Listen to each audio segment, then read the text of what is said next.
L'iniquité générationnelle, ce sont les péchés, les abominations, les pratiques de nos ancêtres, de nos parents, et qui ont des répercussions sur notre vie d'aujourd'hui.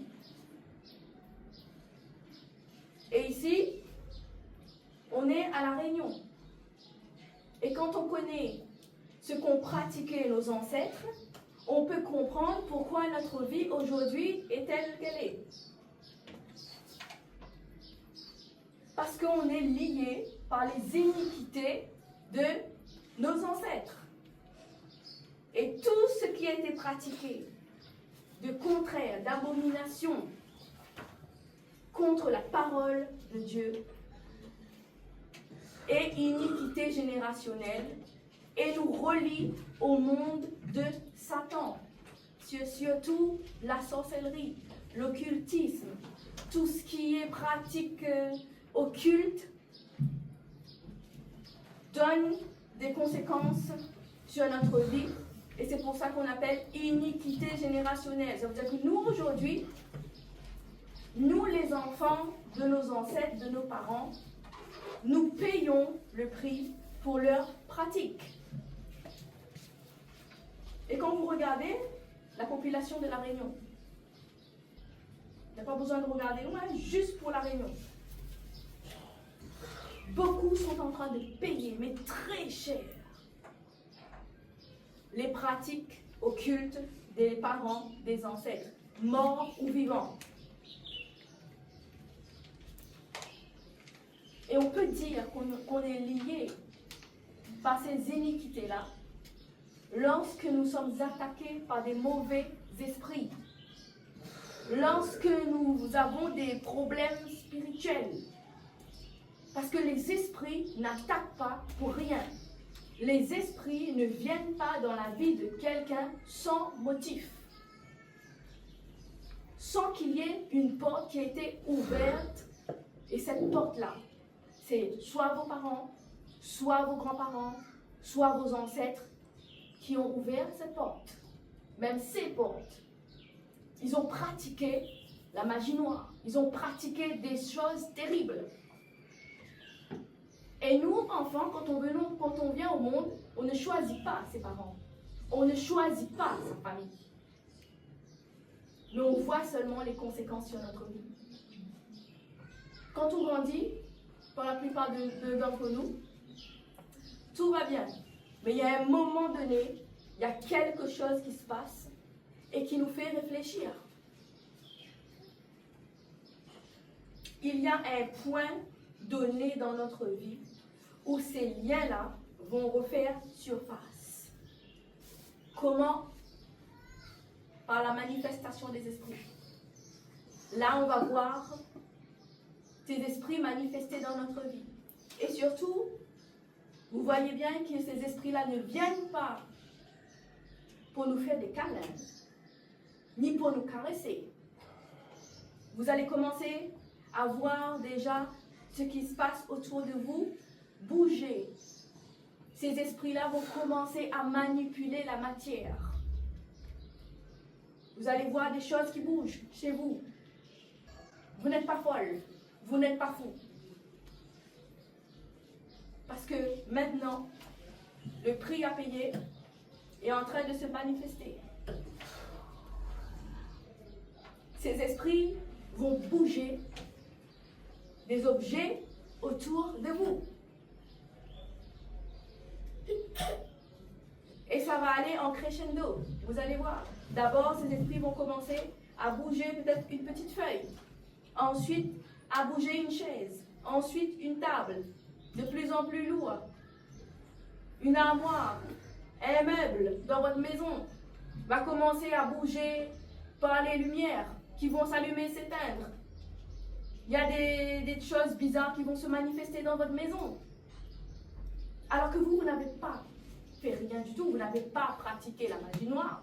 Et à un moment donné, vous voyez que ce monde-là dans lequel vous vivez là commence à changer autour de vous. Les appareils électriques commencent à disjoncter, à exploser même.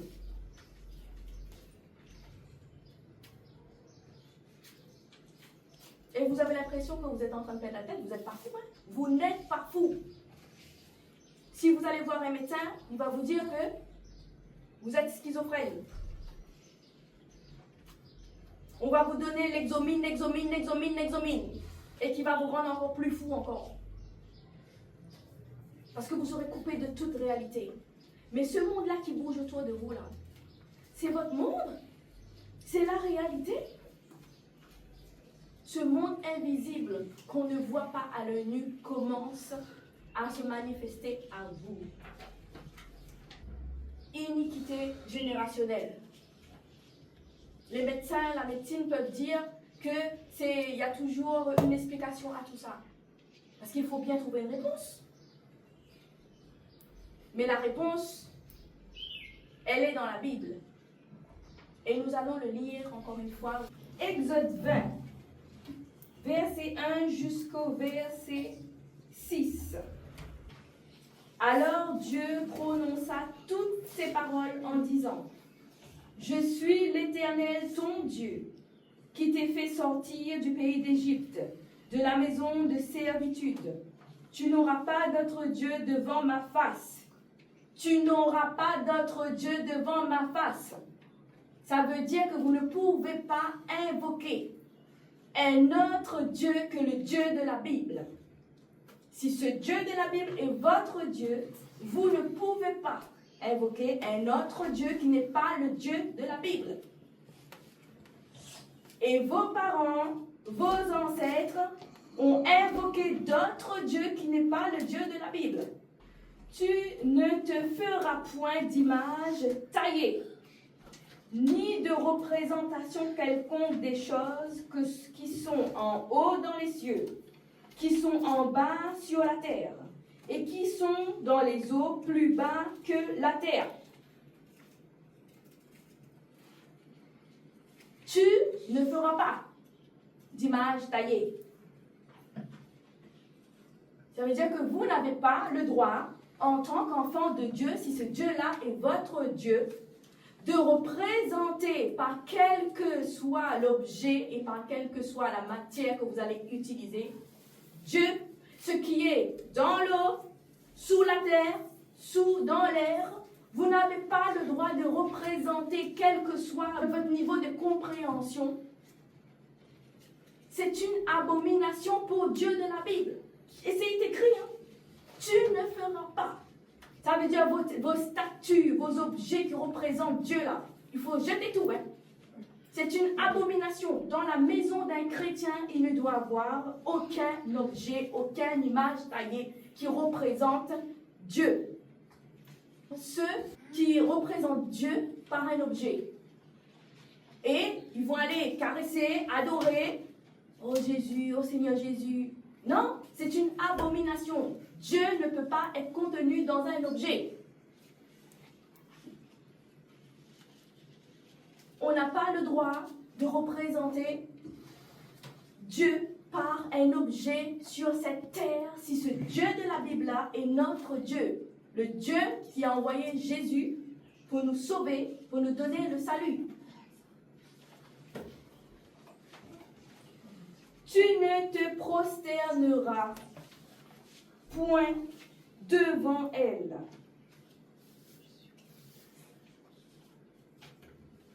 Tu ne te prosterneras point devant elle. Ça veut dire ces objets-là que vous représentez Dieu. Vous n'avez pas le droit d'aller vous prosterner devant ces objets-là. Et ça, sûrement vous l'avez fait, sans le savoir.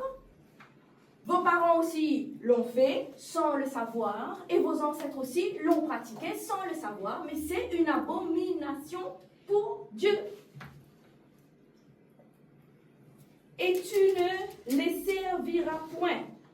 Car moi, l'Éternel, ton Dieu, je suis un Dieu jaloux. Et Dieu a dit, tu ne les serviras point. Ça veut dire que quand vous fabriquez des objets qui représentent Dieu, vous êtes en train d'invoquer des esprits dans votre vie, des mauvais esprits, qui n'est pas l'esprit de Dieu de la Bible.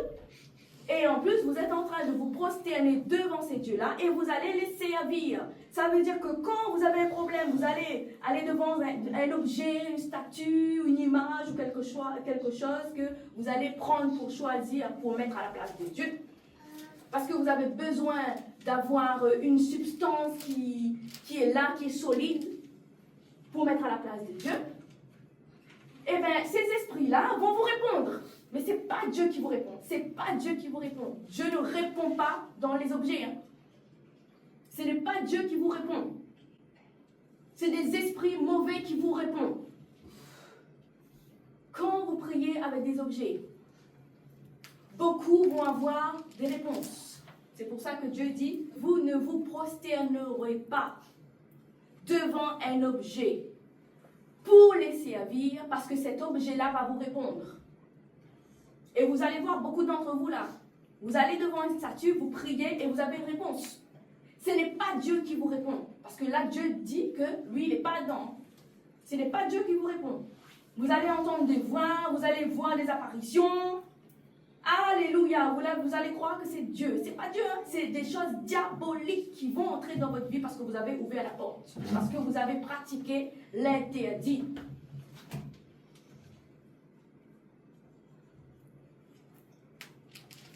Car moi, l'Éternel, ton Dieu, je suis un Dieu jaloux, qui punit l'iniquité des pères sur les enfants jusqu'à la 3e et la 4e génération de ceux qui me haïssent, et qui fait miséricorde jusqu'à 1000 générations à ceux qui m'aiment et qui gardent mes commandements.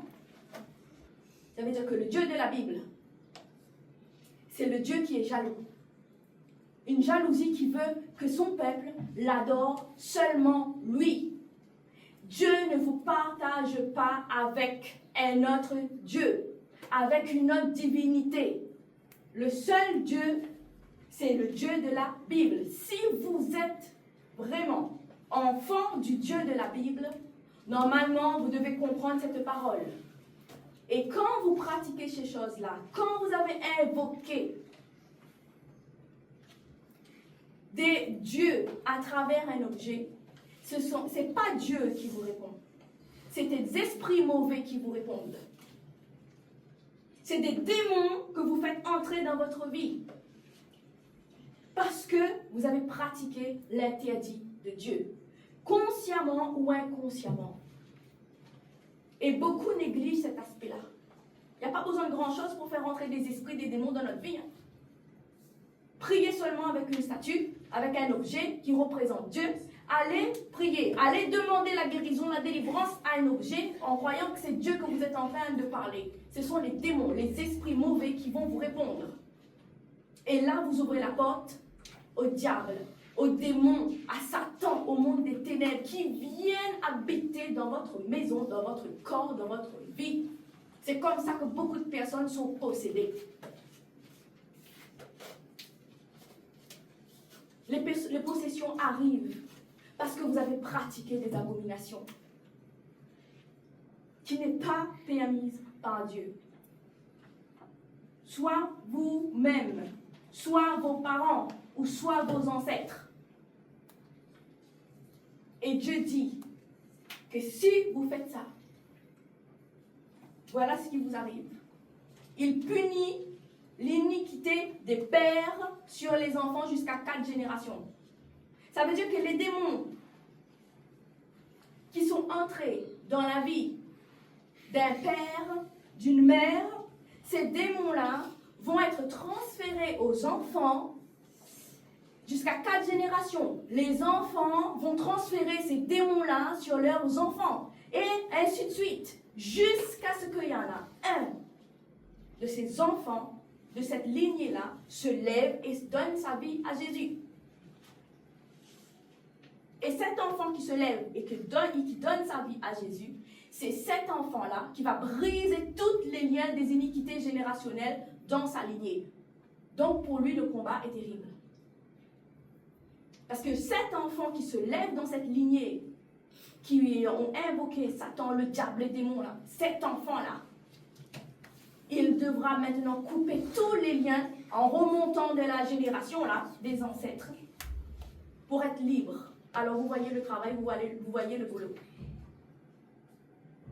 Donc beaucoup d'entre nous, chrétiens, aujourd'hui, nous sommes liés par les iniquités générationnelles. Et les démons ont le droit de venir dans notre vie. Les mauvais esprits ont le droit de venir dans notre vie parce que ces portes-là ont été ouvertes par nos parents, par nos ancêtres. Et nous payons le prix.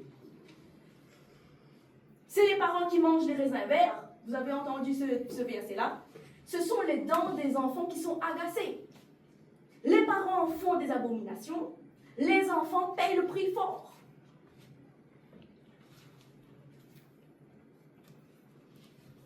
Mais par contre, les personnes, les enfants, les chrétiens qui n'ont pas eu de parents ni d'ancêtres qui ont fait ces abominations-là, leur vie est mieux que ceux qui ont eu des parents qui ont pratiqué ces abominations-là. Ils ont moins de combats à mener.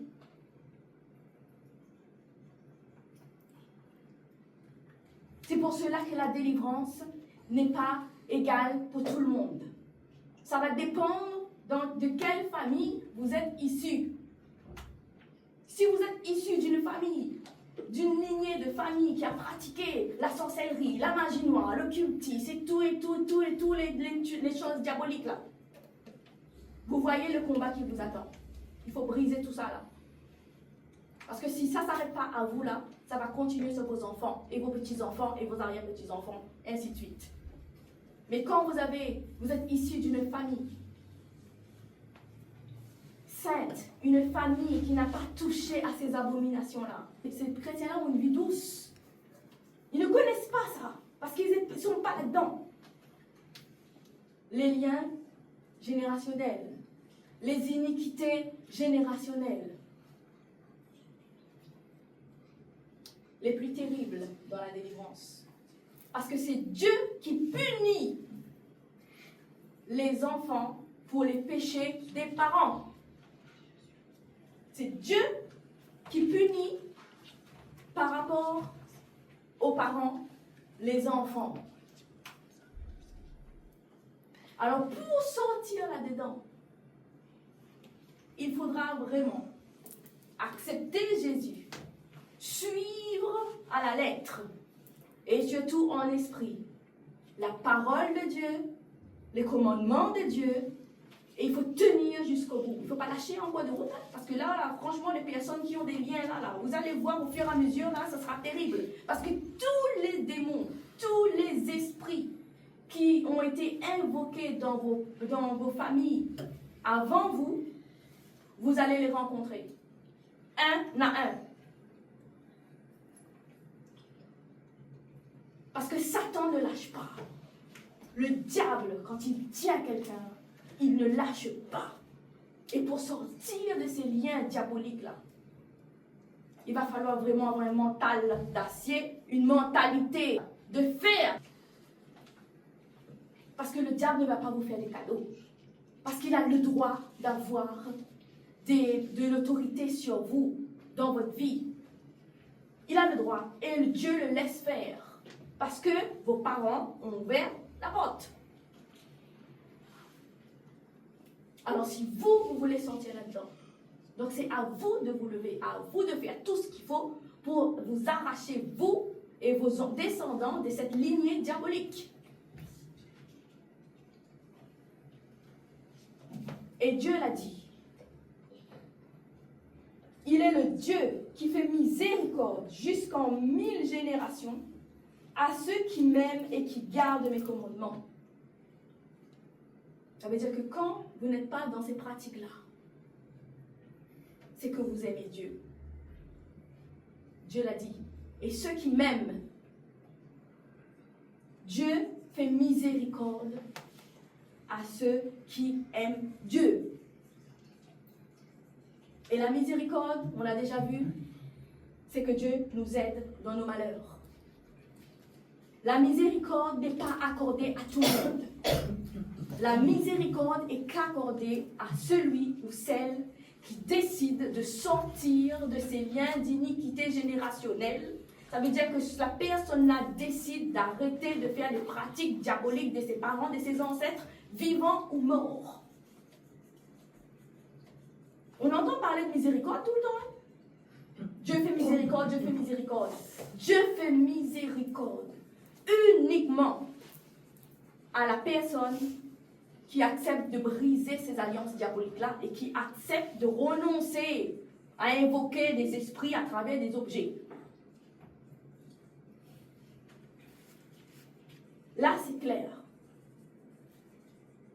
Et Dieu dit que les personnes qui viennent invoquer Dieu à travers des objets, ce sont des personnes qui le haïssent. Le mot est fort, hein? Ceux qui pratiquent ces abominations-là haïssent Dieu. Alors, tous ceux qui disent qu'ils aiment Dieu, là, qu'est-ce qu'ils pratiquent? Là, on prend une statuette par ici. Teignez à sa force là. Seigneur, donne-moi la force, donne-moi la santé, aide-moi. Quand vous faites ça, vous haïssez Dieu. Et vous êtes en train de lier vos enfants, vos descendants, aux esprits mauvais, aux démons. De certaines personnes prennent des photos des choses qui sont dans la mer, sous la terre ou dans le ciel, qui représentent Dieu et qui prient, qui invoquent Dieu. Vous êtes en train d'invoquer des démons. C'est une abomination pour Dieu de la Bible.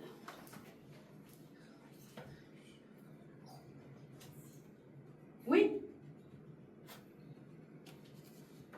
Alors, tout ce que vous pratiquez, est-ce que c'est en accord avec ce qui est écrit dans les commandements de Dieu? Les 10 commandements sont pas valables aujourd'hui. Jésus n'est pas venu pour abolir la loi, mais pour l'accomplir. Les commandements simples, de base. Et parfois on le fait, naïvement on le fait, parce qu'on ne le connaissait pas. Inconsciemment on le fait, parce que nos parents prient avec des statues, nos parents prient avec de tels objets, et nous aussi on le fait. On continue à faire comme nos parents. Alors qu'on est dans une abomination de Dieu. Mais on ne le savait pas. Mais maintenant vous le savez. On n'invoque pas Dieu à travers un objet. On ne représente pas Dieu par un objet.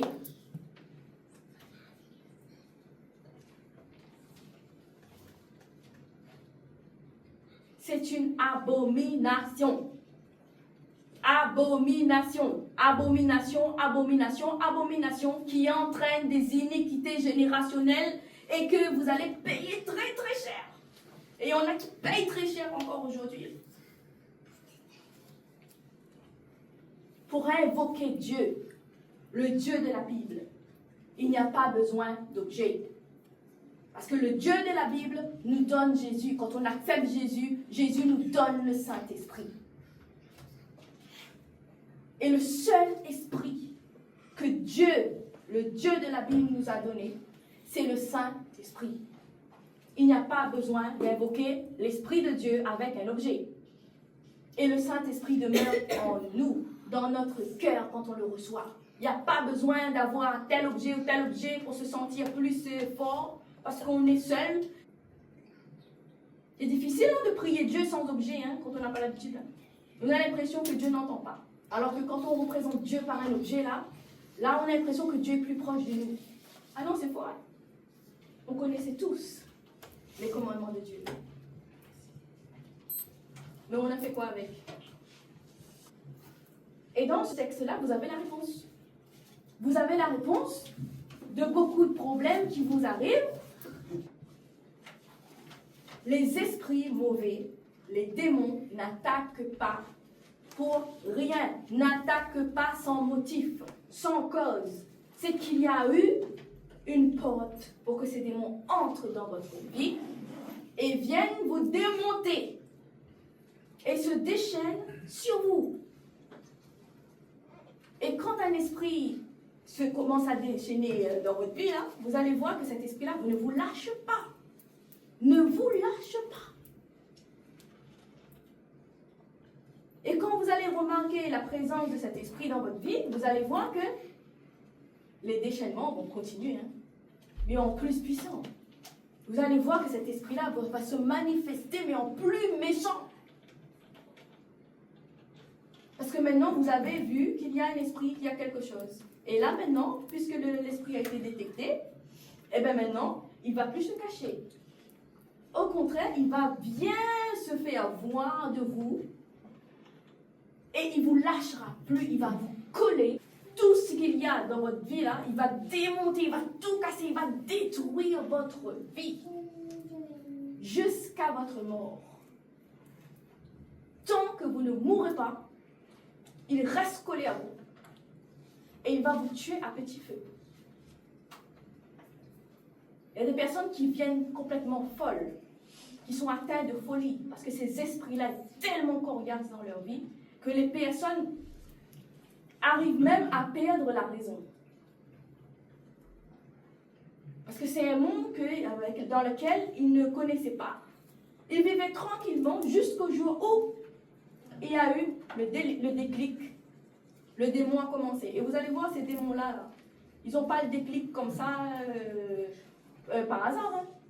Il y a un temps où ces démons-là commencent à se manifester dans votre vie.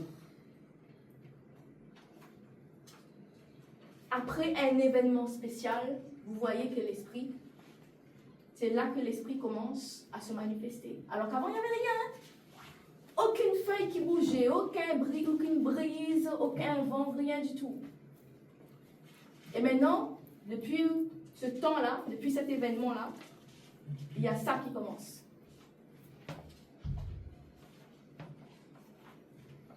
Il y a des bruits bizarres, les assiettes qui cassent alors qu'il n'y a pas d'assiette. Vous allez voir, impossible de dormir. Vous voyez, quand il y a des esprits qui viennent comme ça, en général, vous n'avez pas beaucoup de temps pour dormir parce qu'il va vous empêcher de dormir. Vous n'aurez plus la paix.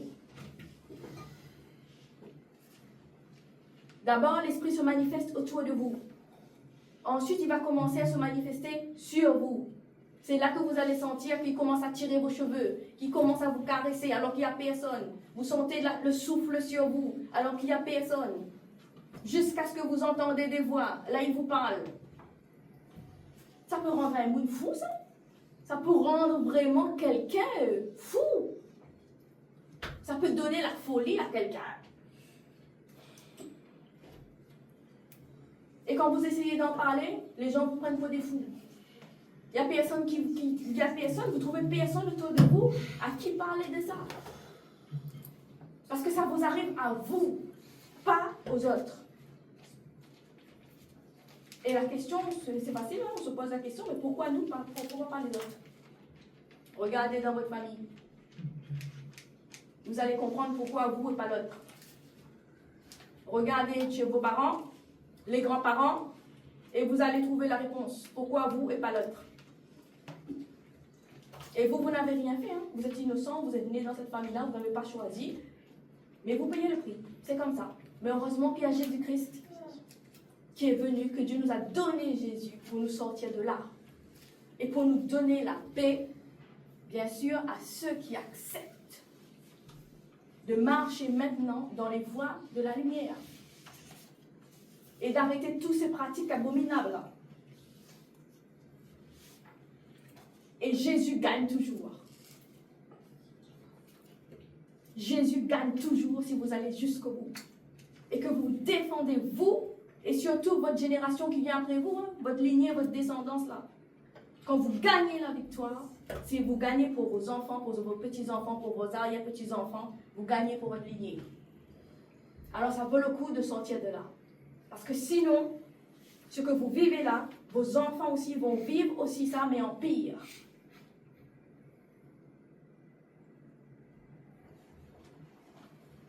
C'est pour ça que Dieu nous donne Jésus-Christ. C'est pas pour faire joli. Hein? Et Jésus, c'est le seul qui peut briser ces liens-là. Le seul qui peut briser ces liens-là par le Saint-Esprit. Et le Saint-Esprit est l'Esprit qui domine sur tous ces esprits qui se trouvent là, sous la terre, dans la mer, sur la terre, dans l'air, dans le ciel, jusqu'à où Dieu est assis là. Le Saint-Esprit, c'est celui qui domine sur tous ces esprits-là. Alors quand vous choisissez Jésus, vous choisissez l'Esprit le plus puissant. Peut-être que les autres esprits se manifestent violemment pour faire peur. Et vous savez quoi? Ces esprits-là, ils ont plus peur de vous. Regardez le Saint-Esprit. Personne n'a jamais vu le Saint-Esprit. Il ne se manifeste pas violemment comme les démons qui se manifestent dans le corps de quelqu'un. Mais quand quelqu'un qui a des démons se retrouve en face du Saint-Esprit, vous avez vu, est-ce que vous voyez le Saint-Esprit bouger? Vous avez déjà vu le Saint-Esprit bouger quand quelqu'un qui a des démons se retrouve devant le Saint-Esprit?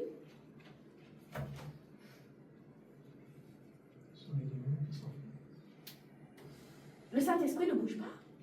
Il ne fait pas de bruit, il ne fait rien. Ce sont les démons qui se déchaînent parce qu'ils voient l'esprit qui est plus grand qu'eux.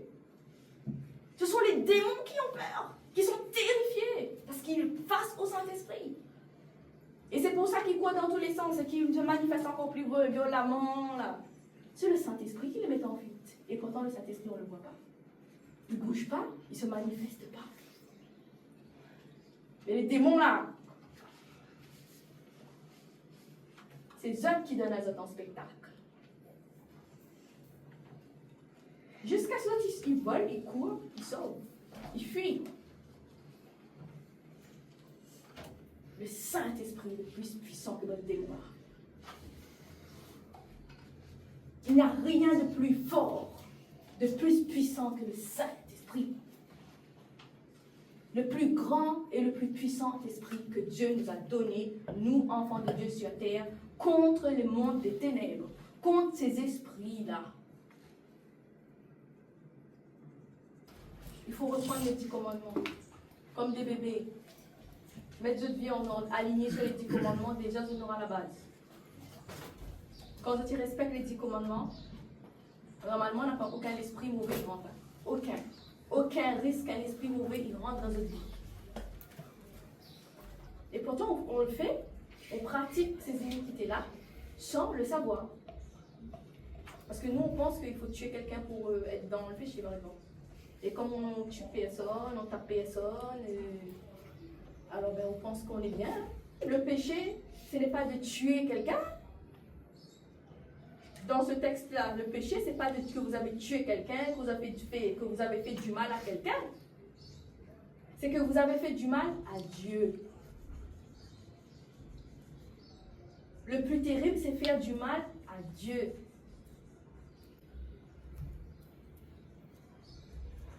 Et c'est un péché qui annonce, qui invoque le diable dans vos vies. Faire du mal à Dieu.